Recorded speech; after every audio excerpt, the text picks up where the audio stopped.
Hello everyone, it's me, Clayton. I just finished watching Yasuke, the new anime from LaShawn Thomas and starring Lakeith Stanfield that takes an actual figure from Japanese history and puts him in a very historical fiction kind of story. And while that might disappoint some people who were hoping for a more realistic take or, more historically accurate take on the Yasuke person, I think the fact that so little is known about him benefits this as a historical fiction.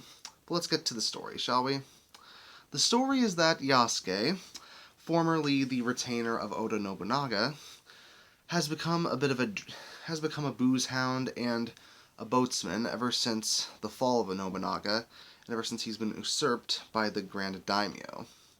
And throughout the 6 episodes, we see that Yasuke happens to help a young girl named Saki, who seems to be sick with a very peculiar affliction, all while a bunch of people try to capture her, and when Yasuke has to realize the kind of warrior that he is to not only protect Saki, but also defeat the daimyo that continues to ravage the land.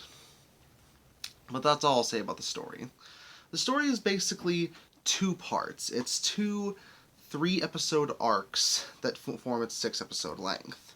And while all the episodes are only about a half-hour long each, it feels like there's enough detail in all the episodes to make it worthy of being a mini-series.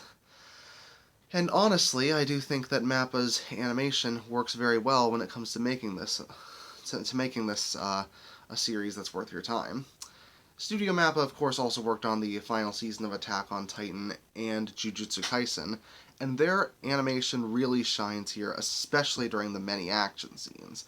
And considering that the series loves to throw in magic and mechs, and a ton of other fictional or science fiction related material into the action scenes, it's kind of impossible for those scenes not to look cool. But MAPPA's animation definitely makes them so cool that they're practically worth the price of admission just for the action alone.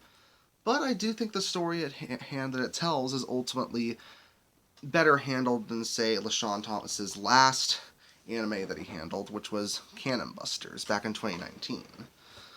Mainly because Lakeith Stanfield has a more subtle but also more dramatic and understated performance as Yasuke, but I think it works well for his character, especially since he really does sound like he's into the role, and I can say that about all the characters. The guy they got to play Nobunaga, who actually voices him in both English and Japanese. The girl they got to play Saki, all of them feel genuine in their roles, even when the roles are a little odd, such as having an ice-shooting mech or a Russian werewolf lady in the cast. Despite how jarring that may seem, once you get into it and realize this is a piece of historical fiction, it really works well when it comes down to that.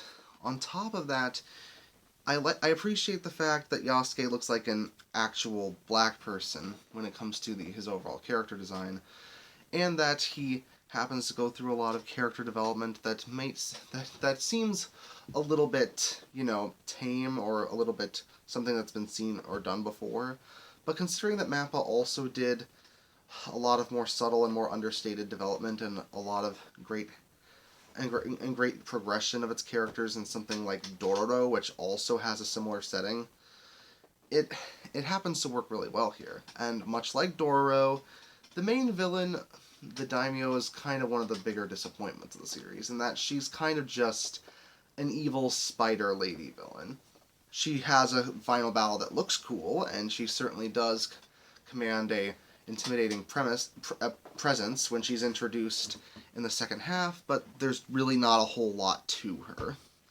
Despite that, Yasuke is definitely a series I would recommend. Since it's only 6 episodes long, it's not really that much of an investment, and if you have 3 hours to spend watching an absolutely brilliantly animated and surprisingly well-told story within a historical fictional setting like this, especially for a historical figure that I didn't really know that much about at first, you'll have a great time with Yasuke. That's why I'm going to give it an 8 out of 10. See you next time.